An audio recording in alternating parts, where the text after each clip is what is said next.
Hi, welcome. On this video, I'd like to discuss the integrity of the process. And again, when I talk about what the real issue is in the dog training world, through the application of learning, how it's applied, how the process itself, how the majority of trainers define the process of overcoming behavioral issues as a learning-based process. That's how they paint the picture, through response, through getting a dog to respond, so that what they're doing is they're marketing and selling that picture that they're painting through motivating the dog to respond as meaningful in the sense of behavioral issues going away. And again, this is why it is when people look at why there's such a problem by way of how things can appear and look initially as you're engaging in this type of a process, but not line up. And then this is one dog owners understand, this is so common. I mean, this is something that's undeniable that I see all the time. People come to me, and when you consider that over 50% of the people that I help continue to come from systems of training that approach training as a learning-based exercise, you'll start to understand, make the connection. But again, on another level, okay, I would really encourage you to think about or draw a comparison through understanding why it is that this does not line up at a level that trainers, how they're applying this this narrative is that if you were to do the same thing that these trainers are doing with in the context of a relationship problem between a selfish child and a parent, to establish to move the relationship forward in a positive way, create parental influence, begin to advocate properly to change how the child thinks about other people, you'll start to see exactly why it is that this is not lining up. Okay, because again, it's almost exactly the same.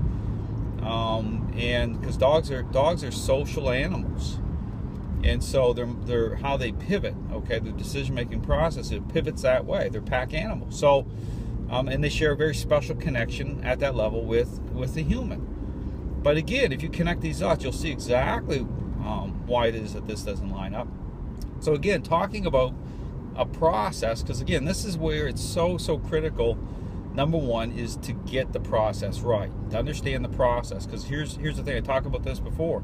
Everything hinges on that. You know, your success or failure hinges on getting the process right. So this system of training advocates a interaction-based process. Now, here's the thing about, looking at, if you draw the comparisons, it will really make sense when you look at, again, using the example of a process through resolving a relationship problem with a child, okay, in a type of parenting situation.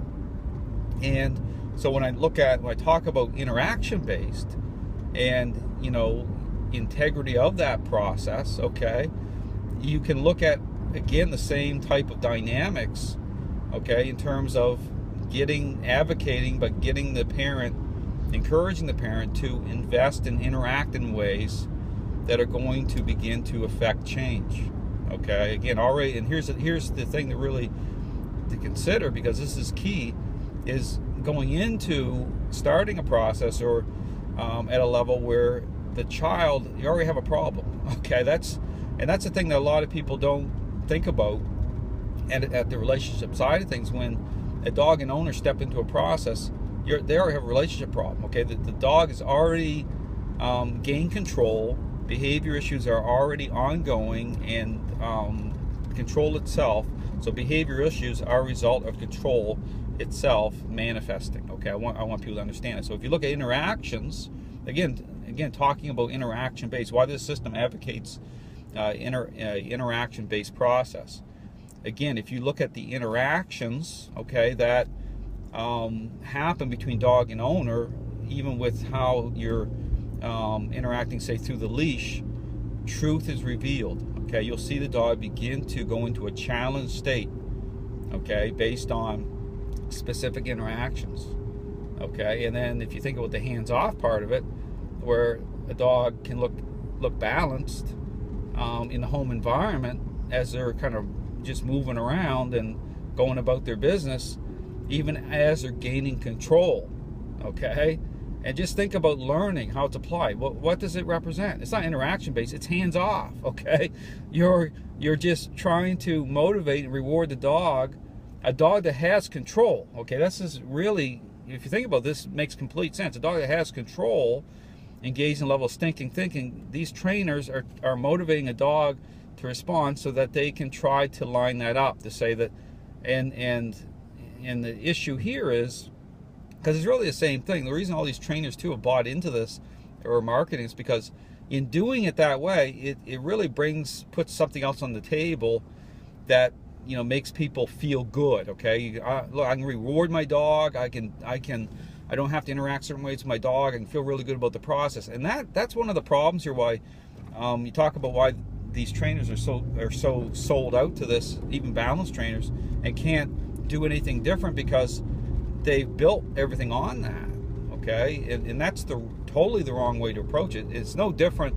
Again, if you have a relationship problem with a selfish child, okay, you know, you cannot adopt that way of thinking, okay, like that. It's not about, here's the thing too, and this is the thing that really has got twisted here with a lot of these people talking about, you know, this whole thing about, you know, authority and physical force, is they've actually sold a lie to the public that, you know, if you don't conform to this superficial application of this learning the way it's applied, then you must be a dog abuser. Okay, and they'll even try to tack that on a lot of these balance trainers who, again, I talk extensively about balance training, why that is a problem, and they're on a spectrum. Okay, I understand, but they're still engaging. Balance trainers are still engaging in this at the front end with this type of superficial application, which again, they're working within the framework of that type of feel-good thing. Okay, now here's the thing: it's about context here. It's not about feeling bad either. Okay, this is what, even though the information I put out is very challenging, but think about having a relationship problem with a child. Okay, you have to engage the process properly. Okay, you have to follow the right parenting style. Okay, the process has to, you know, take on the right form to be effective. So I talk about interaction based. That's what I'm talking about. I'm talking about integrity of the process. It'd be like, you know, this type of structure. It'd be similar to having to ground the child. Okay, so if you just let that child do what they want and go where they want, and they're interacting with people that they shouldn't be interacting with, then the process isn't going to be effective. Okay, sometimes you have to, the structure's got to be there. So when I talk about structure, integrity of a process, but again, going back to understand getting the process right. Okay, that's the most important thing. Then from there, looking at the integrity of that process, structure, and everything that goes along with that, it all lines up. Okay, very effective.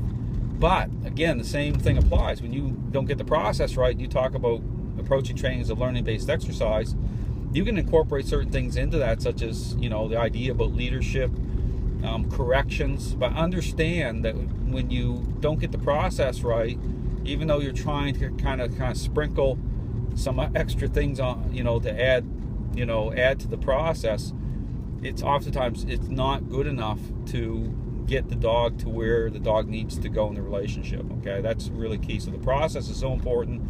You need to remove this whole idea about the process being some sort of learning-based exercise from the equation. So again, everything lines up. Everything I talk about, if you apply it, use common sense, apply it to the human example, it'll all make sense as to why it is that some people are successful, but many fail when it comes to advocating training as a learning-based exercise. So thanks for watching.